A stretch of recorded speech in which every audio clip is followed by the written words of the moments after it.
Guys, so in this video I'm going to be showing you how to install the Disney Color and Play app. So before we start, you need to do two things. The first thing you're going to do is that you're going to install an app called Zarchiver from the Play Store.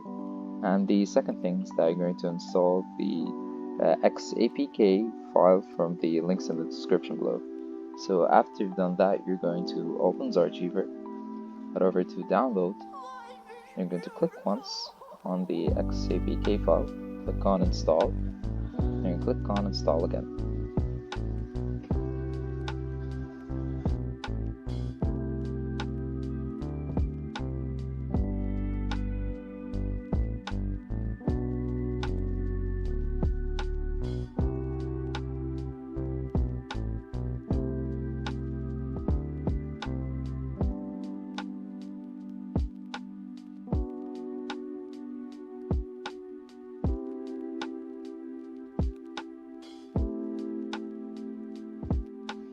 Alright, so after that's done, now we're going to open the app.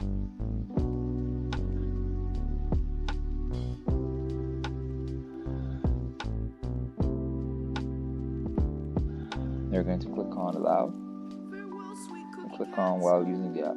Always remember the time we spent together.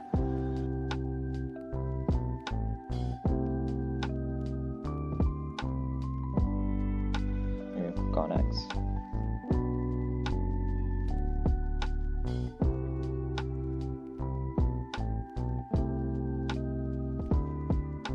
So as you can see, we've successfully installed the app. So thanks so much guys for watching, and have a nice day.